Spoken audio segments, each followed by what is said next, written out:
Good morning, everyone. Do you remember this tulip? Look at it, it's all open. This is the one I got from Publix. All the bulbs are open. Look at that, the petals are open up. It's pretty. So I have this one on my front table there. So this is the one that we have in water. Look at that, they are about to bloom. This is so exciting. I just added some more water to the glass, and I was trying to make sure, that's why it's all wet, that the bulbs are not submerged in water, just the roots. But look, here go one right here. It's about to bloom. So pretty.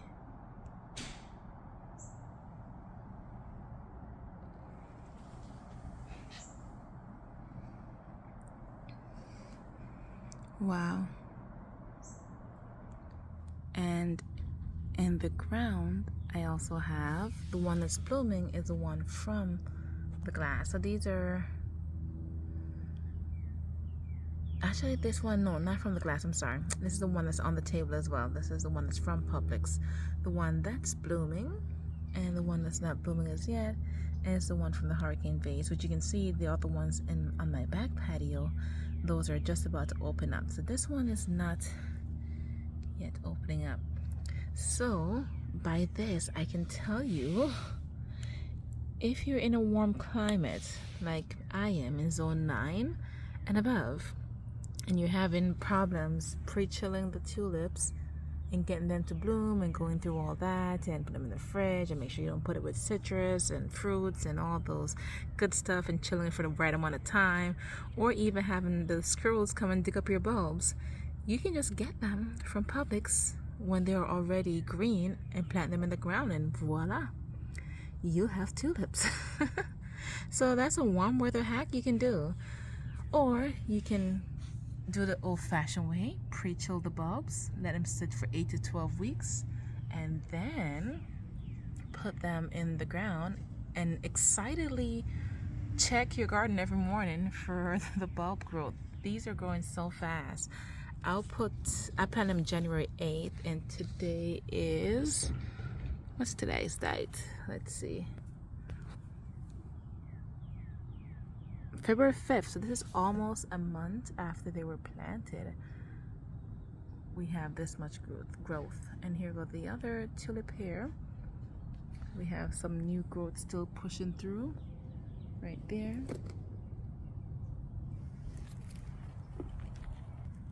And this is the same one as the other one. I have a new growth pushing through on this one. These are already out. And over here, oh my goodness, I've never seen hyacinth blooms before. But if you notice, I think I showed you my last update was like 3 days ago, but look how fast they grow, how so much changes. Look inside this one.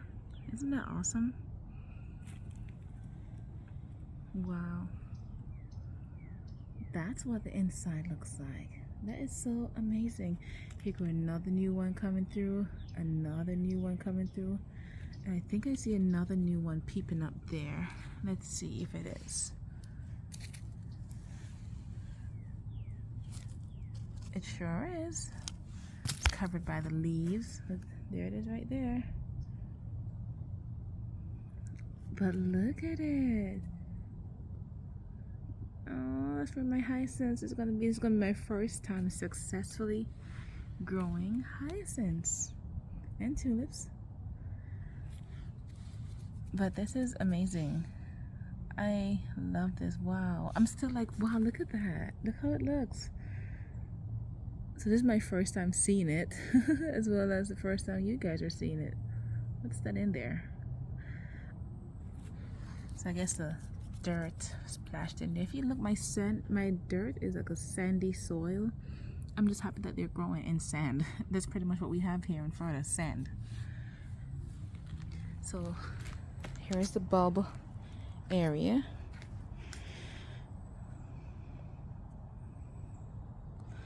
And over here, I actually have another hyacinth. Now, if you remember from my last video, I came and checked because I saw Janey from Dig Plant Water Repeat.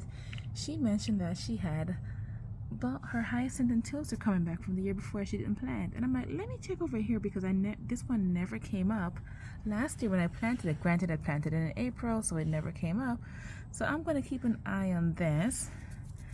And I'm going to keep an eye on Janey's channel as well, because she's also in zone 9, to see how her bulbs look that stayed in the ground and overwintered in a zone 9 garden. Because if that's the case, we don't have to dig our bulbs up. I highly doubt it. We probably may not get as great of a show as we did initially when we planted it, but we'll see.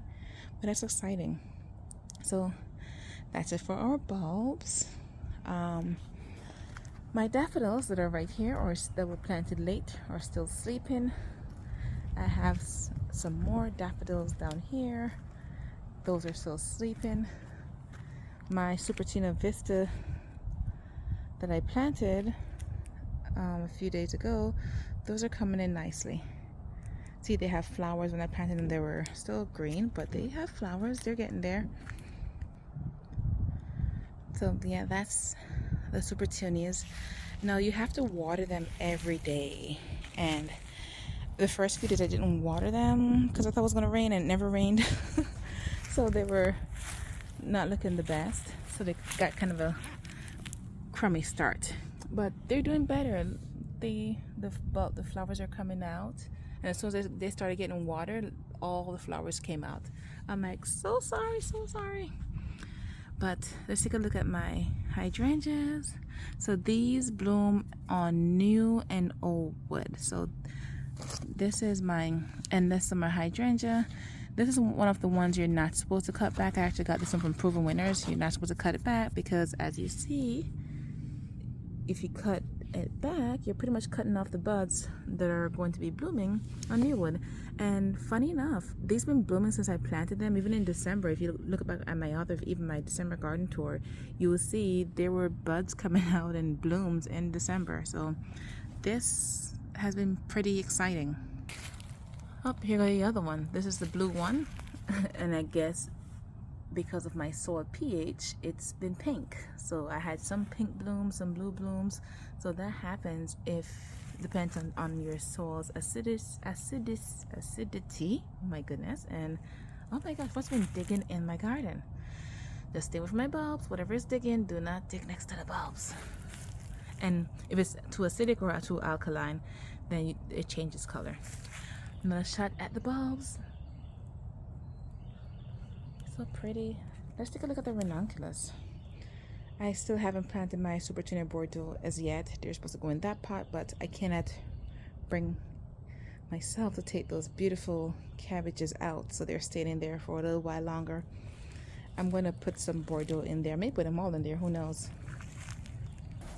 Over here I have some more daffodils. They are not doing anything yet. Like I said, I planted them late as well, so they're still there. So I transplanted these ornamental kale and cabbages. One of them didn't do so good, but the other one seemed to be doing well. And since it's a transplanted one, I think that's good. Look at the baby ones. Those are coming along nicely. I had 2 baby ones that were coming off. But here go the Ranunculus. They are still looking great, putting on flowers.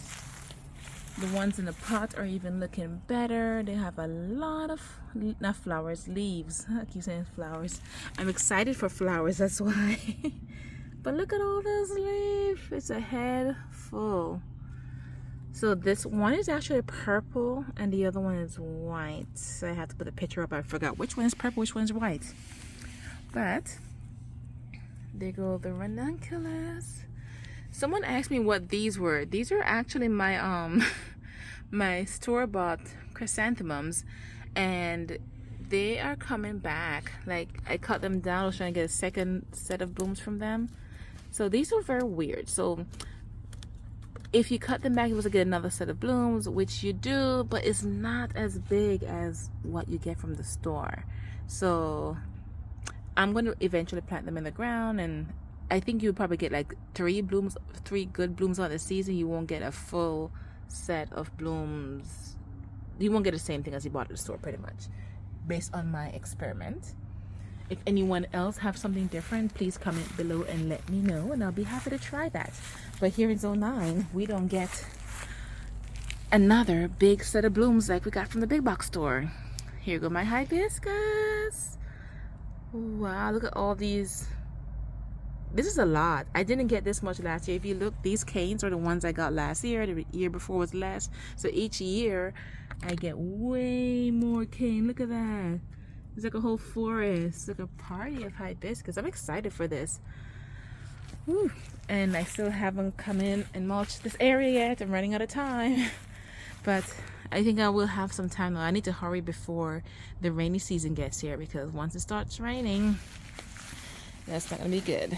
So yeah, I'm gonna have to come in and mulch this area and clean this fence, because I do not want to look at my pretty flowers with the fence. We had trees and bushes coming over, so that caused a lot of, it's just this area because the bushes were here, so all the pollen and everything got the fence messed up. So I'm going to have to clean it. Anyone have any cleaning tips on how to get your fence clean that's not chemically related? I'm going to try just water and see how that does.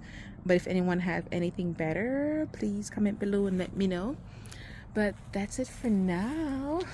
We shall take a look at these again soon. Oh, but look at these.